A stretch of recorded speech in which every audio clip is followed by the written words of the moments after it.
Seigneur,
biso déjà. Bien aimé, bon en retour. On va faire un examen au linate à Rovan. Alléluia. Nzambe wana alingaka biso bien aimé. Alingaka biso pas lingera biso toujours bolam. Alléluia. Azama pour la kosala biso bolam. Yo l'église temps la présence naïe quand la prière et puis adoration bien aimé. Lui besoin de biso aucun sacrifice ne restera sans intérêt. Bien aimé sacrifice ezaka quitter ndako na yo. Oyeka na wesika nene nzambe wana akoyeba na kofuta biso consentire. Alléluia. Aza kolima za malamu lokola ngalo tolingaka nzambe wana totala tout autour na biso. Bien tobaluka ta de gauche à droite baluka kati na nsima tala ndongo tozaka l'église dans les jours akisabela ngalo toza musala te. Alléluia.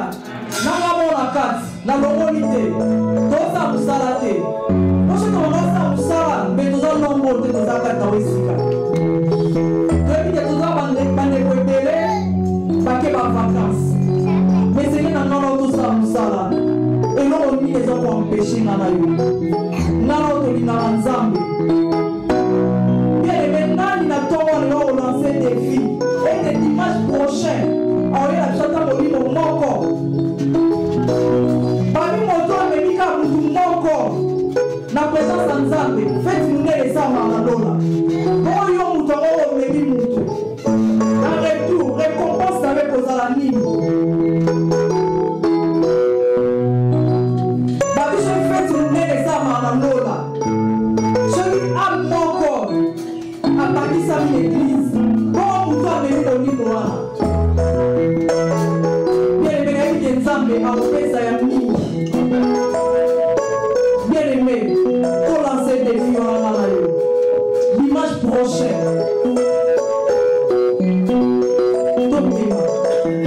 tomema ata mutu moko soki ozala mibale misato eza su malamu koleka. Alléluia. Nzambe apambolanga na yo elobi na biso chaque chose à son temps. Totili ntango oyo yo toli koyoka maloba na nzambe bien aimé tokati biso esika tozwani yebisa nzambe abila lokelo na ntongo lelo yebisa nzambe wana ete likoyi na yo ezala grandement ouvert mpona koyeba na koyoka ke motema na yo ezala terre mpo ekoyamba liloba na nzambe ezala terre fertile. Bien aimé tokungi lito na biso toke kosambela loba na nzambe wana alobela yo loba na nzambe wana abakisa un plus na oyo ezozanga kati na bomoi na yo. Bien aimé tika mpe molungu na nzambe na se na loboko na nzambe tobondeli dans le nom puissant de Jésus.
En même temps, nous acclamons le roi de roi.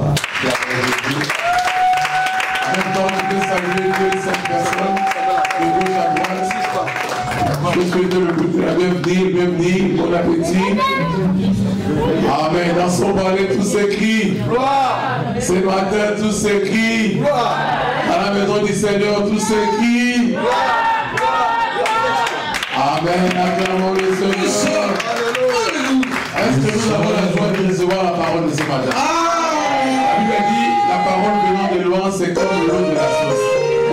Nous avons soif, on avait soif d'écouter cette parole. Et nous serons bénis. Le prédicateur de ce matin, vous le connaissez très bien. Amen. Il parle de la part de réellement la grâce du Seigneur. Amen. Il vient de loin de Lubumbashi avec toute sa famille. Amen. Sans plus tarder, j'invite le docteur Enoch.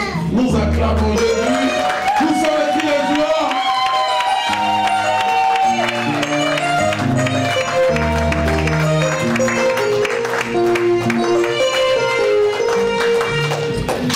Nous saluons la précieux nom de Jésus. Tout le monde va saluer ceux qui sont à vos côtés. Un bonjour encore. Saluons-nous. Un petit bonjour encore. Ajoutez un mot, une phrase. Demandez comment il va.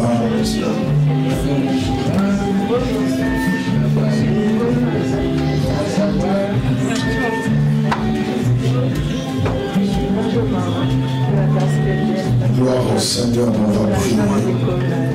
Père Saint, Père de gloire, notre Dieu, nous te rendons grâce. Te disons merci pour cette opportunité. Merci pour la vie que tu nous donnes. Nous voulons ce matin communiquer ta parole.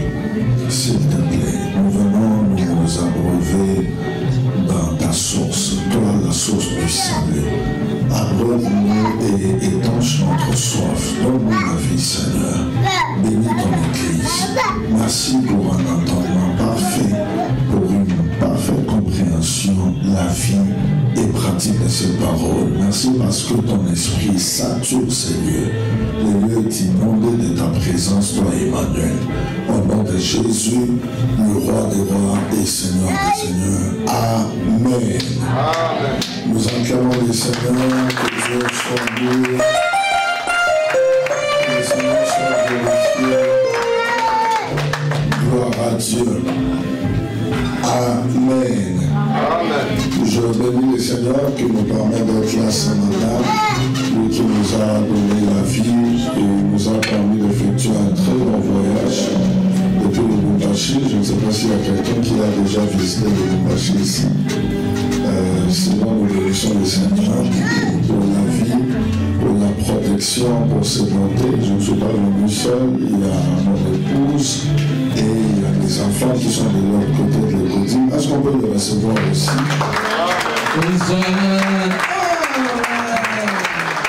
Les informations sont timides.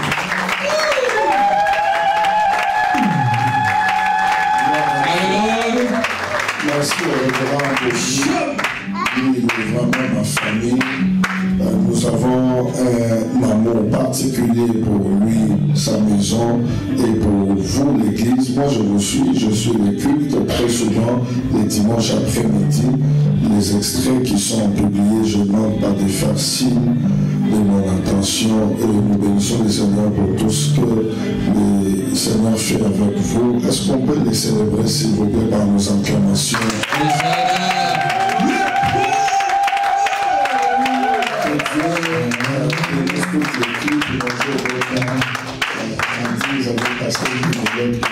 Merci homme de Dieu d'être là. Merci à la modératrice. À la fin de son travail, elle a touché notre message. Et je bénis le Seigneur pour ça. Tout ce qu'elle disait, c'est ce que nous voulons parler. Que Dieu vous bénisse. Je vais vous proposer de lire deux textes rapidement. Deux textes. Le premier, c'est dans Matthieu chapitre 10, versets 7 et 8. Et après, nous allons prendre Luc chapitre 16 pour ceux qui prennent note. Notez du 19 jusqu'au 31e, mais nous ferons la lecture par fourchette, c'est-à-dire nous allons sélectionner quelques versets. Je disais Matthieu chapitre 10, versets 7 et 8. Après Luc chapitre 16, verset 19 jusqu'au 31e. Nous lisons Matthieu chapitre 10, verset 7 et 8 dans le précieux nom de Jésus. Allez, prêchez et dites, le royaume des cieux est proche. Guérissez les malades, ressuscitez les morts, purifiez les lépreux, chassez les démons. Vous avez reçu gratuitement, donné gratuitement. Luc chapitre 16. Luc chapitre 16, on va sélectionner quelques versets rapidement. Luc chapitre 16. 16, verset 19. Il y avait un homme riche, la plupart d'entre nous connaissent ces récits. Un homme riche qui était vêtu de pourpre et de félin, et qui chaque jour menait joyeuse et brillante vie. Un pauvre nommé Lazare, on peut dire tous Lazare, était couché à sa porte, couvert d'ulcères. Prêtez attention à ça. Verset 21, on dit et désireux. On peut dire désireux.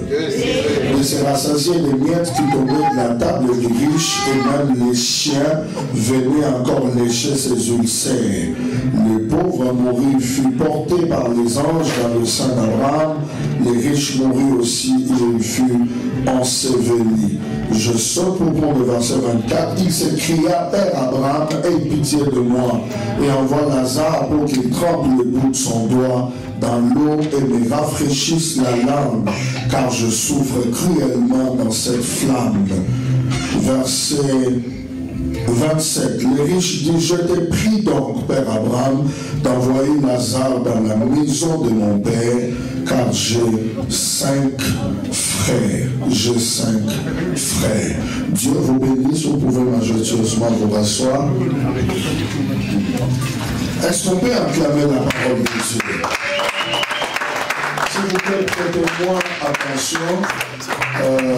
Nous avons un sous-sujet, si on peut l'appeler comme ça, intitulé « Les messagers invincibles ». Est-ce que quelqu'un peut dire après moi « Les messagers invincibles ». Les messagers invincibles. Je ne vous attends pas, on peut dire ensemble le messager invincible. Messager invincible. Par définition des concepts, vous le savez, le mot invincible veut simplement dire ce que l'on peut vaincre, celui qui est imbattable. Et les termes, le concept messager, c'est simplement le porteur du message ou l'annonciateur d'un message. Dans le texte que nous venons de lire, frères et sœurs, Matthieu chapitre 10, verset 7, si vous observez la vision de l'initiateur, l'auteur, le concepteur ou l'idéateur de ces versets, de cette déclaration, notre Seigneur Jésus, vous constaterez que selon le Seigneur, l'Église est une assemblée de messagers. Amen. On peut lever les mains et dire gloire au Seigneur. Selon le Christ, que ce soit avec ces textes, même avec l'autre Acte chapitre 1er verset 8, vous comprendrez que dans la pensée de Jésus, l'Église est une assemblée de messagers. C'est-à-dire pour le Seigneur, chacun de nous, ici, il ne s'agit pas que du travail d'un pasteur ou des pasteurs, mais chacun de nous doit être, selon le Seigneur, porteur d'un message. Alléluia. Amen.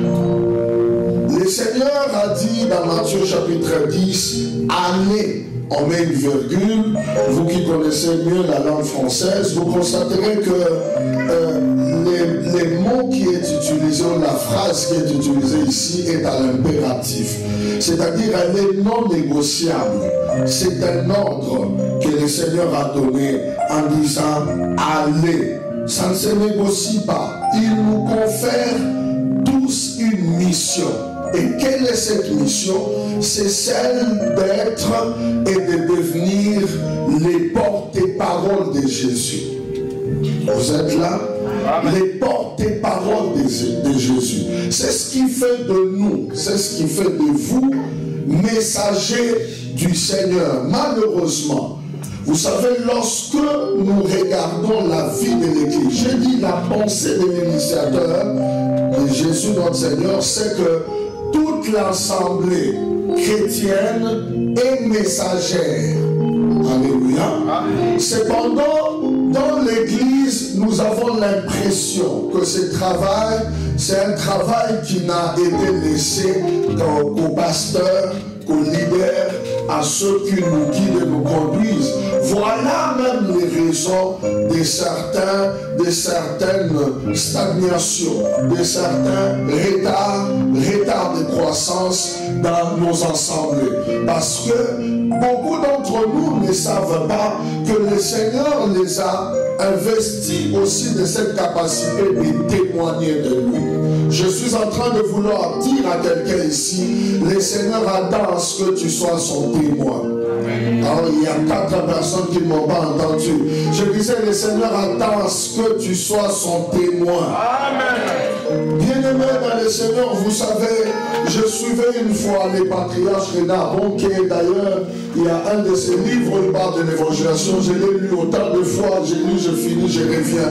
Il dit, une église qui ne missionne pas, il dit normalement, elle doit démissionner. Il dit, une église qui ne cherche plus les perdus devient comme elle-même perdue. Alléluia.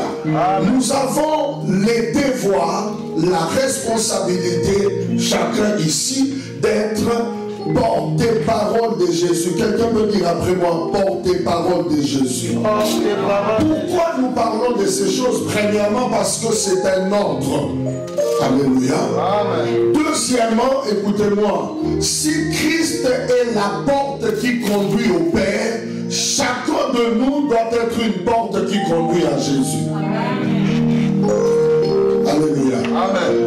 Je disais, si le Christ est la porte qui conduit au Père, chacun de nous, normalement, selon la pensée de Dieu, doit être une porte qui conduit à Christ.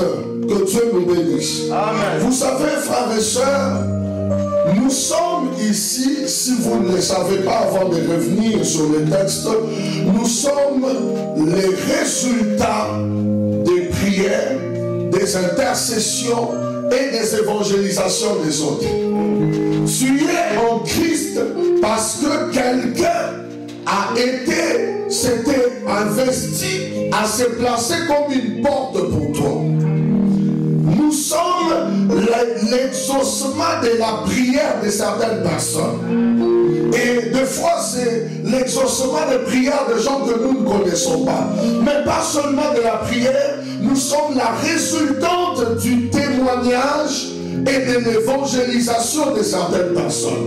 Mais vous savez, là où les bas blessent, là où ça bloque, c'est le fait que nous sommes en Christ parce que les autres nous ont témoigné de Jésus. Malheureusement, à notre tour, nous ne voulons plus le faire. Est-ce que vous pouvez m'aider à dire aux voisins, vous êtes la porte qui conduit à Christ? Vous savez, il y a multiples raisons pour lesquelles nous devons être des témoins, des messagers, des porte-paroles de Jésus.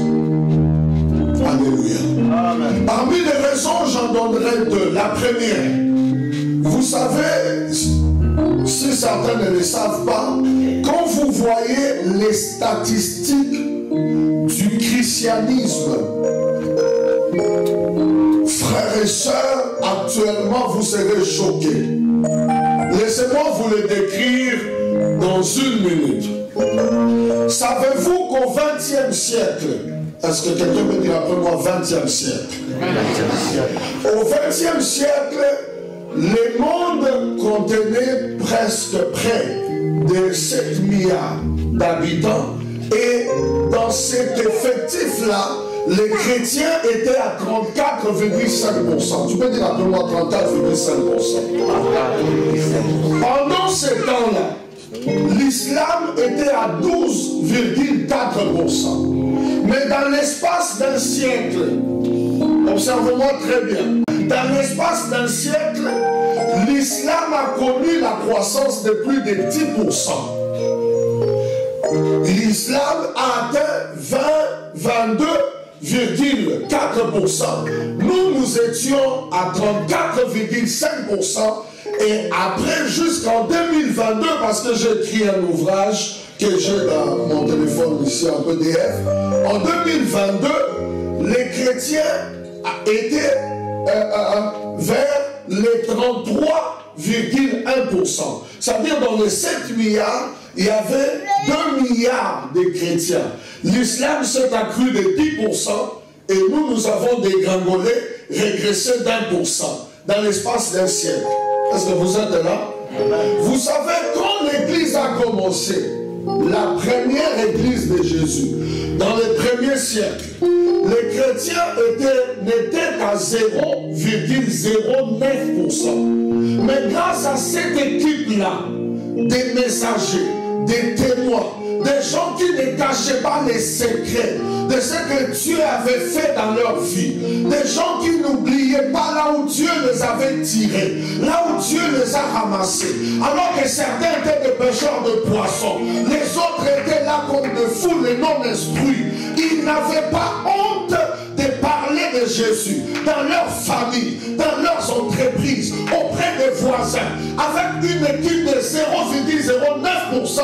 Aujourd'hui, nous sommes des milliards.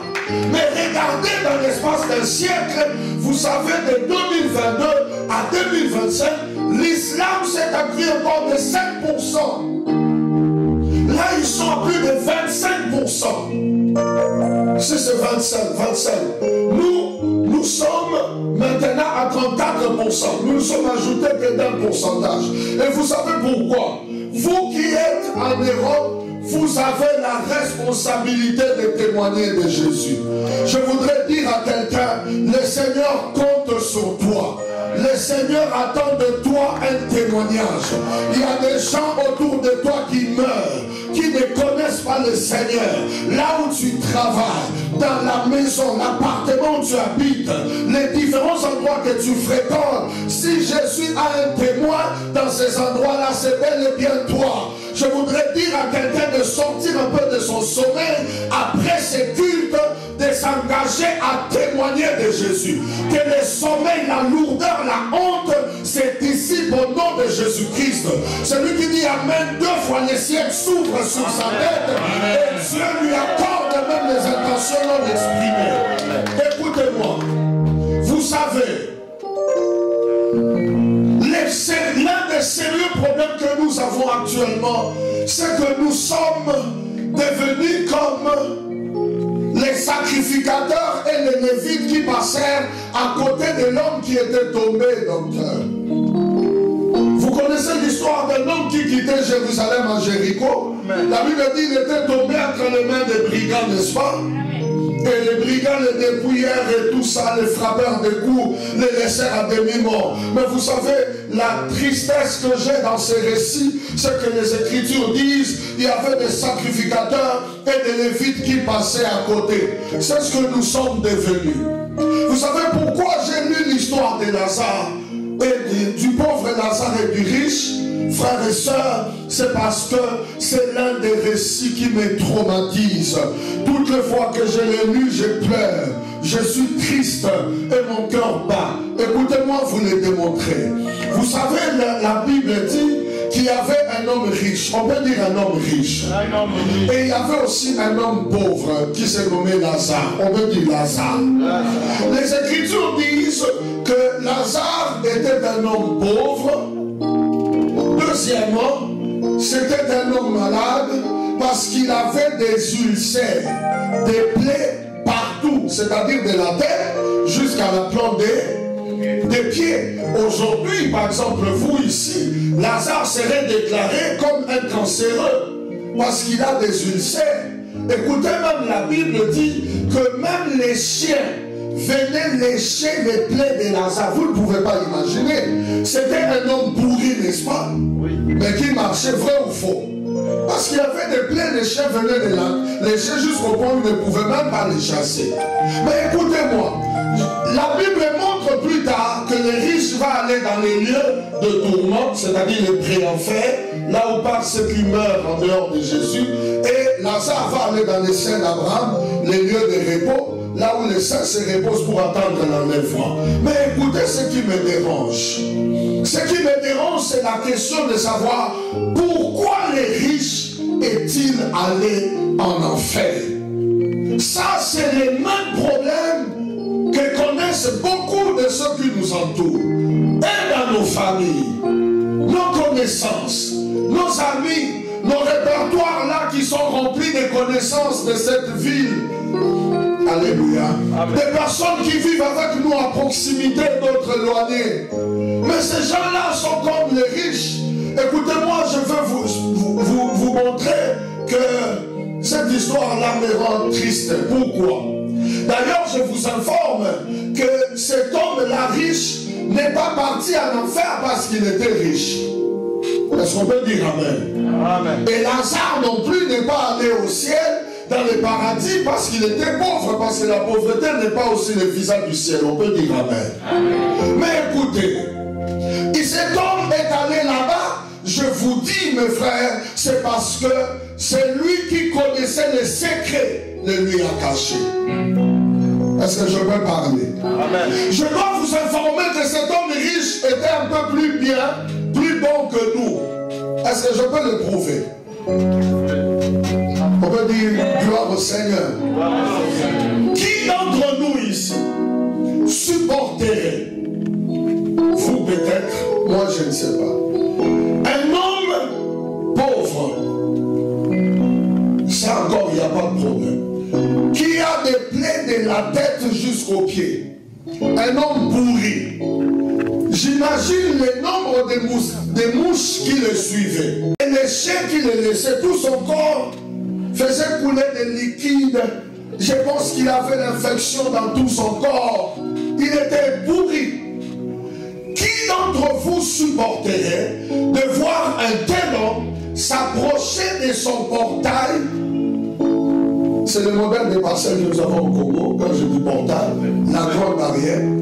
Qui d'entre nous supporterait cet homme-là venir au portail et dire à ses enfants de lui ouvrir le portail? Ça, c'est encore un peu supportable de sa passe. Hein? Maintenant, qui d'entre vous, nous, supporterait de les voir entrer au salon? Et la Bible dit, là où l'homme riche s'asseyait, les messieurs venaient se coucher en dessous de sa table. C'est-à-dire qui supporterait les voir s'approcher de sa table à manger? Regarde d'abord le voisin, dis-lui, tel que je te connais là, dis-lui, tel que je te connais. Dis-lui, tu vas laisser un inconnu du quartier, un pourri, dis-lui un pourri.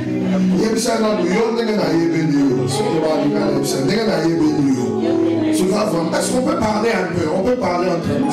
Aidez-moi, papa, posez-vous la question. Dis-lui, tel que je te connais, toi, tu vas ouvrir ta porte, les recevoir, l'amener sous ta table avec plein de mouches et des chiens qui les lèchent, et toi sur la table en train de manger. Vous êtes là? Amen. Vous ne vous rendez pas compte que les riches étaient un peu bien que nous? Ah, merci, maman. Vous êtes sincère. Moi, je ne sais pas si je le supporterai. Et puis, connaissant la maman, là, je passe maintenant. Jusqu'en dessous de la table à manger. Vous êtes là sur la table de papa en train de manger. Lui en dessous, pourri. Les chiens le lèchent. Et ce liquide, il a mouillé tout le salon. L'odeur, les mouches, les chiens. Et vous sur la table. Ah, les riches là étaient bons. Il était bon. Mais pourquoi est-il allé en enfer? Mes frères, mesdames et messieurs, c'est parce qu'aujourd'hui, nous ressemblons aussi à Lazare. Nous ressemblons à Lazare. Vous savez pourquoi? Écoutez la phrase, je vous ai dit de prêter attention à ça. La Bible dit, Lazare, tous les jours, quand il s'est levé le matin, il désirait d'aller manger les miettes qui tombaient à la table du roi. Vous savez pourquoi les riches le laissaient entrer?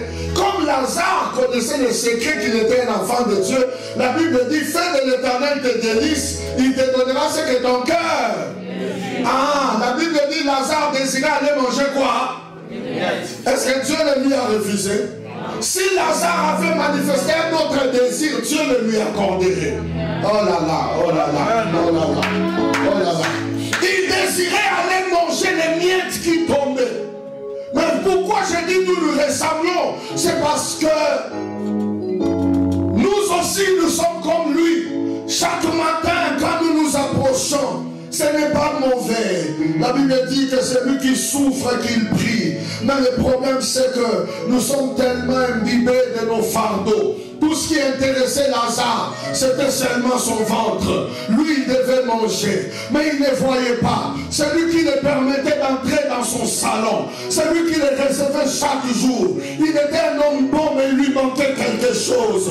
Il lui manquait la clé pour le salut. Mais celui qui avait la clé, c'était Lazare. Il dormait avec la clé. Dans sa pauvreté, il avait la clé. Dans sa maladie, il avait la clé. Ça nous ressemble aujourd'hui. Quand nous entrons, ce qui nous intéresse, c'est que Seigneur, je vais enfanter. Ce n'est pas un problème, Dieu te donnera l'enfant. Seigneur, je vais être guéri. Ce n'est pas un problème, il te guérira. Seigneur, je veux des ouvertures, il t'ouvrira. Seigneur, je veux ce qu'il te l'accordera. Mais le problème, c'est que nous oublions les autres. Nous oublions les autres. Voilà pourquoi même quand nous prions, je suis choqué de voir ceux qui conduisent les prières. Quand ils nous conduisent, ils oublient le sujet important. Jésus a dit, priez, dites Père, la moisson est grande, envoie des ouvriers. Nous n'avons de sujet que pour nous, mais nous n'avons pas de sujet pour les maîtres. Jésus nous a laissé une intention de prière. Il a dit, quand vous prierez, priez pour que les âmes croissent. Priez pour que l'église grandisse. Priez, priez, priez. Et quand vous finirez de prier, ayez le courage de témoigner de Jésus aux autres. Je prie que cette parole te confère le pouvoir, la capacité, l'audace, le courage en sortant de ces cultes, de ne plus garder les secrets, d'aller les partager aux autres, de devoir les faire dans les réseaux sociaux. Parle de Jésus, parle de la grâce de ton église. C'est comme ça que le réveil viendra.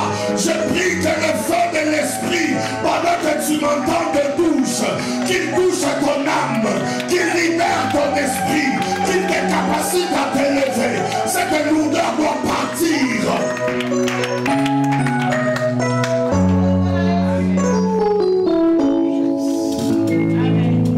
Nous les ressemblons.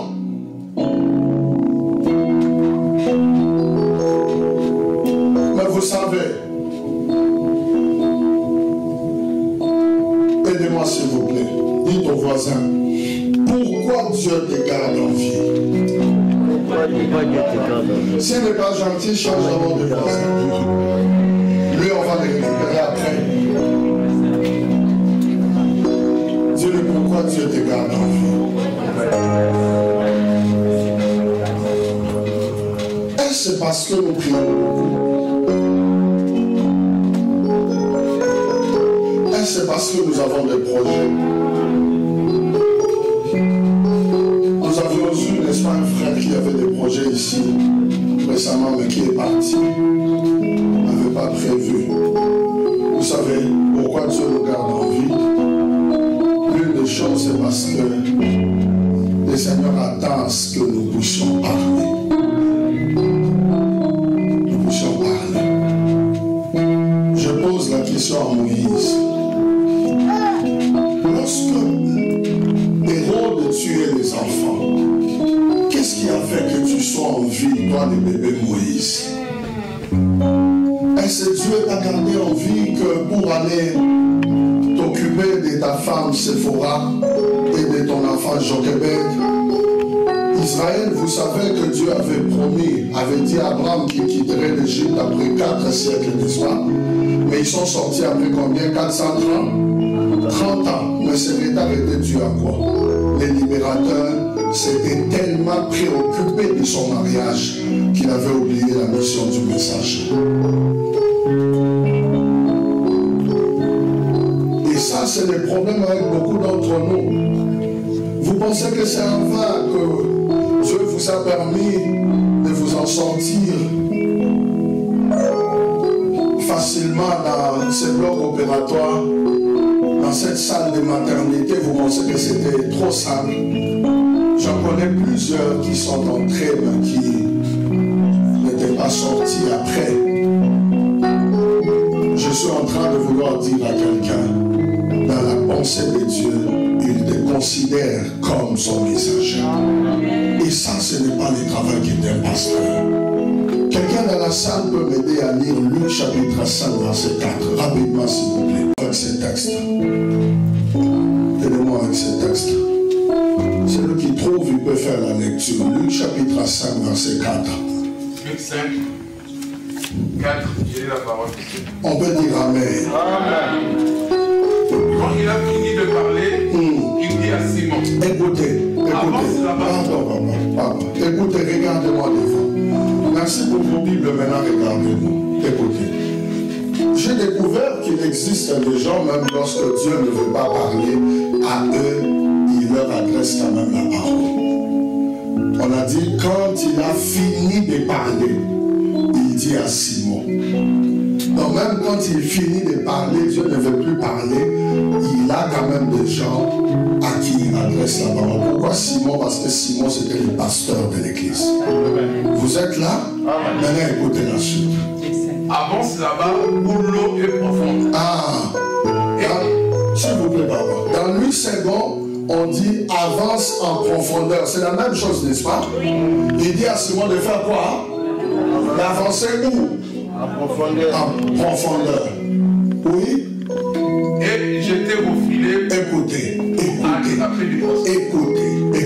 Regardez-moi. Aucun de vous ne me dira ici que Jésus n'avait pas la maîtrise des pronoms personnels.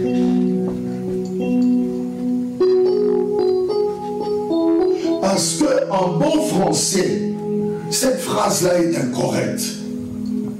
Il dit avance en plein eau, avance en profondeur, et la phrase qui suit dit quoi?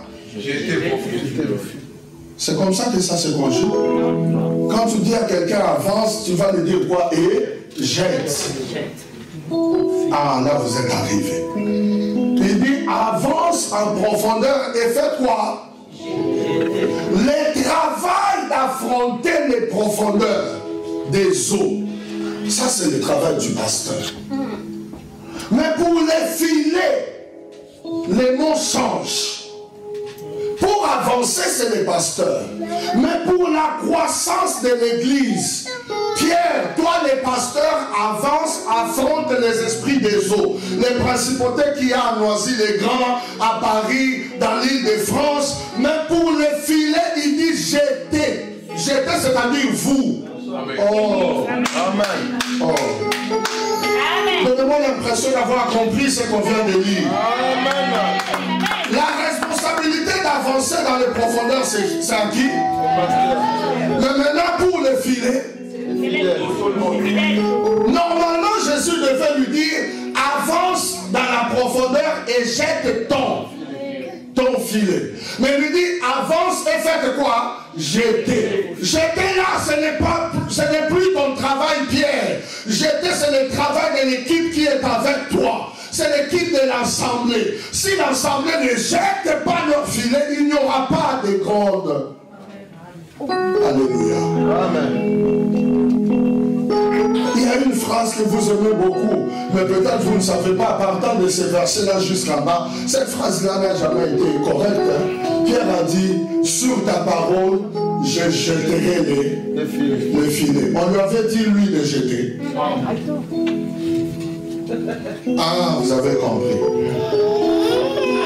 On aime ça, n'est-ce pas?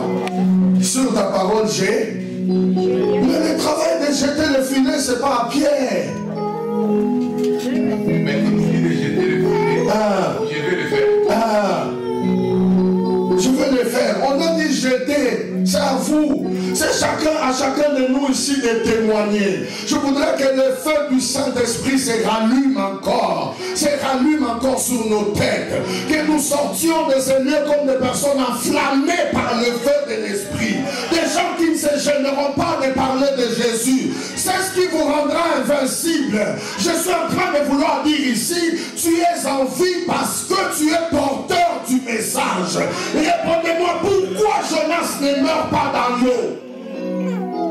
Oh là là. Pourquoi ne meurt-il pas?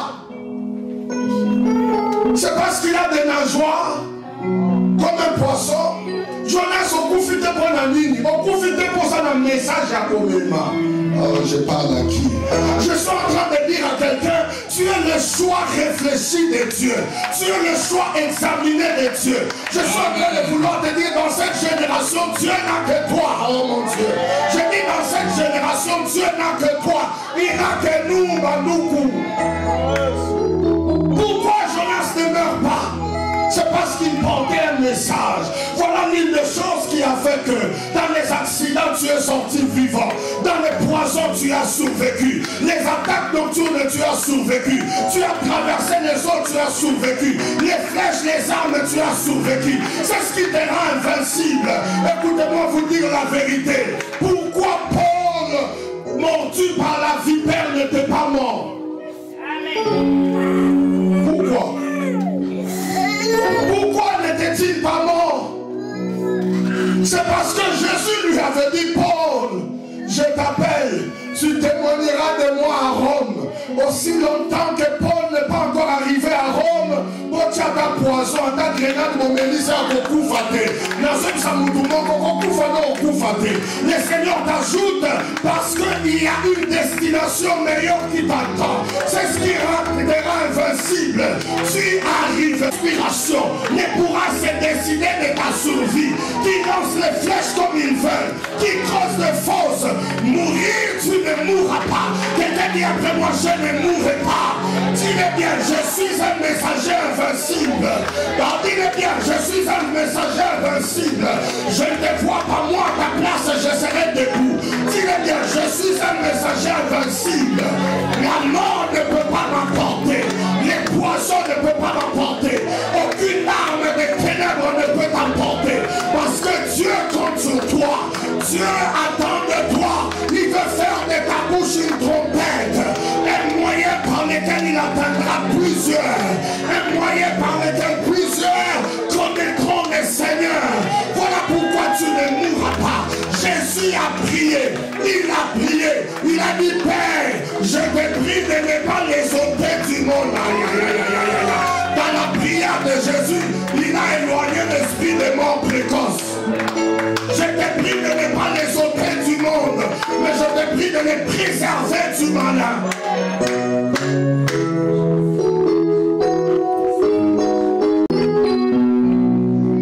Ah, tu connais le Seigneur.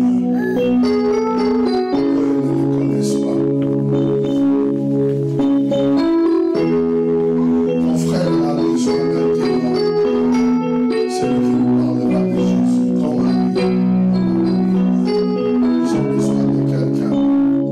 Tes amis ont besoin de quelqu'un.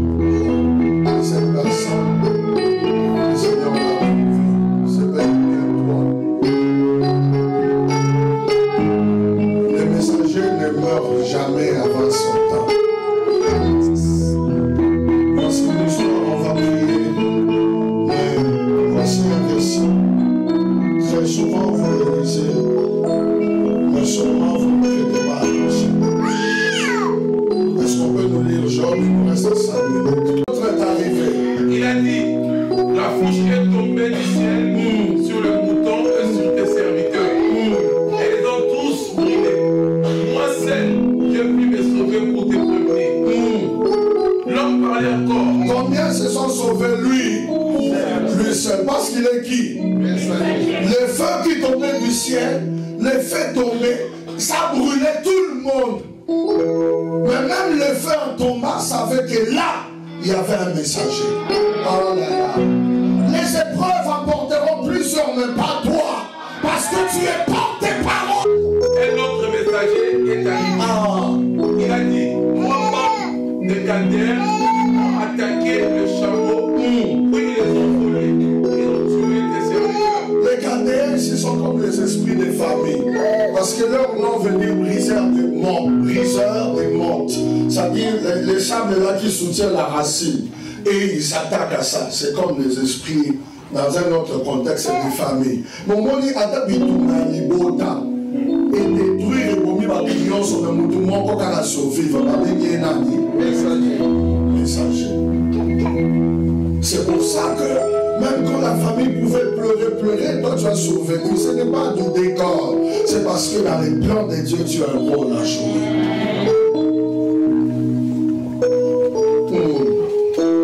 L'homme parlait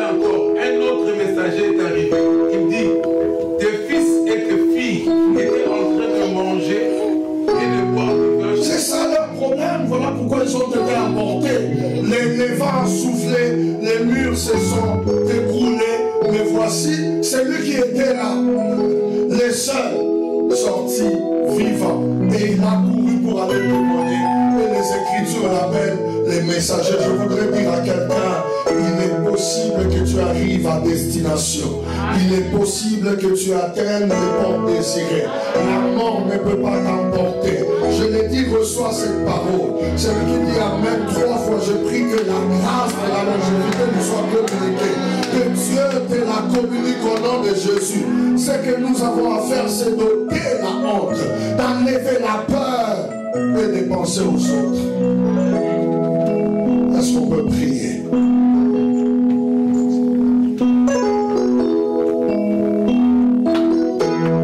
Dans cette mélodie de prière, je voudrais que quelqu'un dise à Dieu, Seigneur, je prends conscience. Je refuse d'être comme Lazare. Écoutez, pendant que nous voulons prier, ce qui me dérange dans cette histoire de Lazare, vous savez, c'est laquelle, c'est quoi? S'il vous plaît, pasteur. Ce qui me dérange, c'est cette question. Un jour, le Saint-Esprit me l'a posée, il m'a dit, pourquoi celui qui est en enfer, qui se soucierait plus de ses frères qui sont dans le monde, pourquoi se soucierait-il d'eux plus que nous? Quelqu'un a compris ce que je dis? Parce que l'homme qui était dans les lieux de tourment a dit à Abraham, il a dit, Père Abraham, dis à Lazare d'aller dire à mes frères, car j'ai 5 frères qui sont encore là-bas. Mais pourquoi celui qui est en enfer doit-il se soucier plus de ses autres frères plus que nous les vivants? C'est ça la question qui m'a été posée. Et vous savez pourquoi? Parce que nous sommes tellement préoccupés de nous que nous n'avons plus le temps de penser au salut des autres. Je prie que le Seigneur suscite en quelqu'un d'entre nous, en certains, cet esprit de réveil. Cet esprit de réveil qui va nous animer et nous pousser à parler de Jésus aux autres. Seigneur, dis après moi, Seigneur Jésus, j'ai entendu ta parole. Je reconnais avoir beaucoup de soucis, de préoccupations concernant ma vie. Mais ce matin, je te prie de pardonner mon ingratitude. Je te prie, Seigneur, d'enlever à moi la honte, la peur de témoigner de toi. Je suis là parce que certains de tes fils et filles m'avaient parlé de toi. Donne-moi aussi à parler de toi aux autres, sans honte, sans peur, à me servir même de mes réseaux sociaux. Seigneur, pour témoigner de toi, pour attirer les autres, les approcher, les amener vers toi. Aide-moi, Seigneur. Aide-moi, Seigneur. Est-ce qu'on peut prier? Est-ce qu'on peut prier? Prions, s'il vous plaît, on sort nos voix. Beaucoup de choses ne nous arrivent pas. Certaines intentions de prière ne sont pas exaucées parce que nous sommes tellement préoccupés de nous. Dis-lui, Seigneur, je voudrais penser à toi. Penser à toi qui m'avait guéri. Que je parle de toi qui m'a guéri. Que je parle de toi qui m'a tiré de l'ivrognerie, du chanvre. Que je parle de toi qui m'a tiré de la mauvaise vie. Que je n'aie pas honte, Seigneur. Dans la capacité à colorer la yo sans honte, aux engassoni.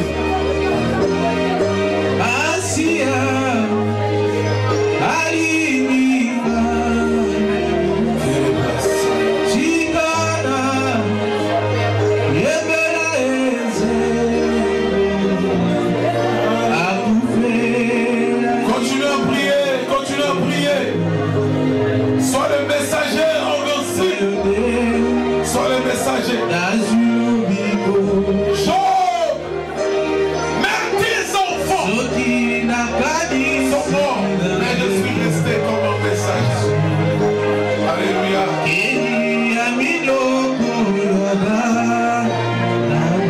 Alléluia. Job est mort violent. Les problèmes ont venu. Job, alléluia.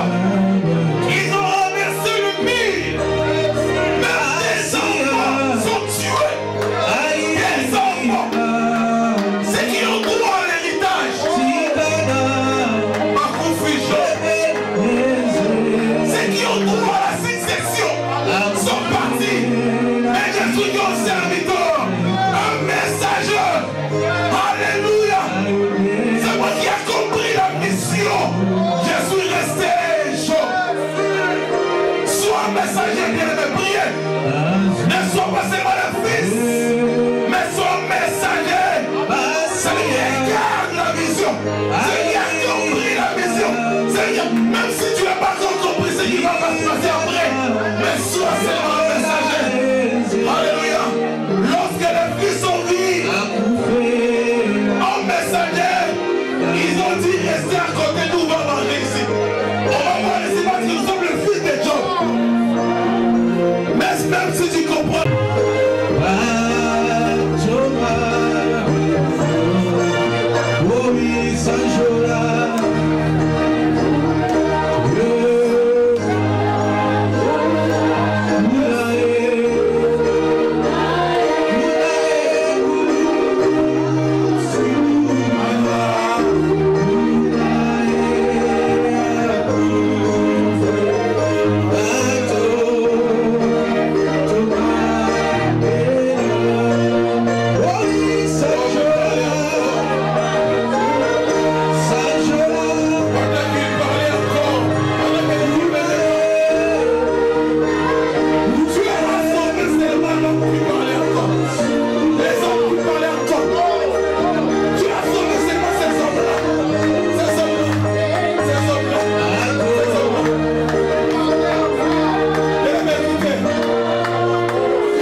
Est-ce que toi tu parles encore jusqu'à ce moment pour Dieu?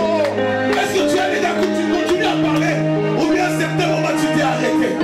Lorsqu'on était ici à Noisy-les-Gras, on parlait encore pour l'évangélisation. Mais vous qui courez bien, qui vous a arrêté?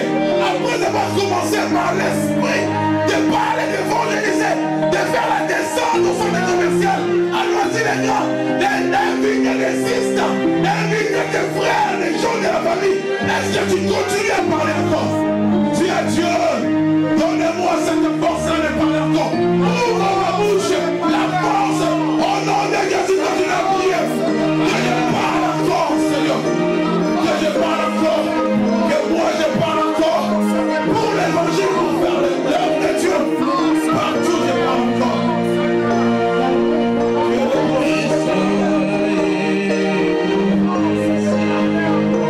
Donnez-moi la force.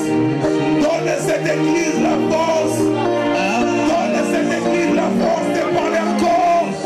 Donne à ton assemblée la force d'inviter nos frères, nos sœurs, nos sisters.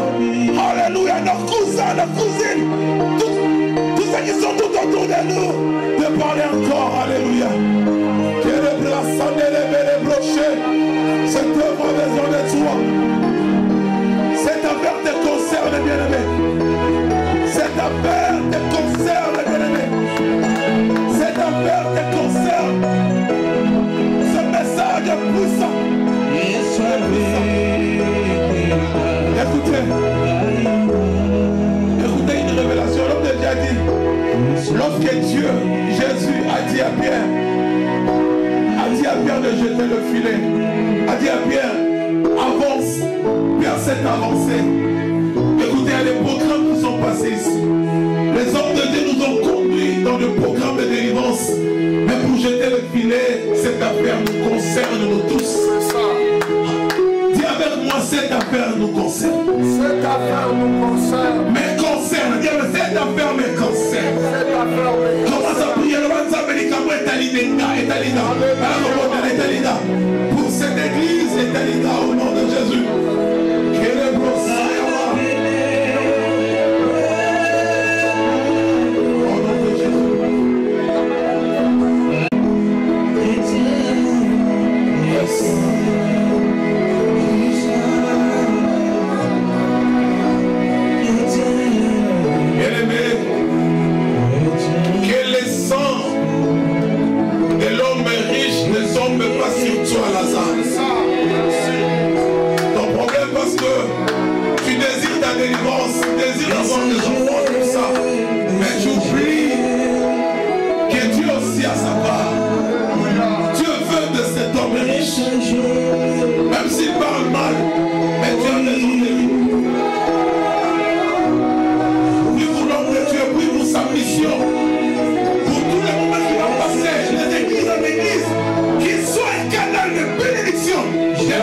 il a béni cette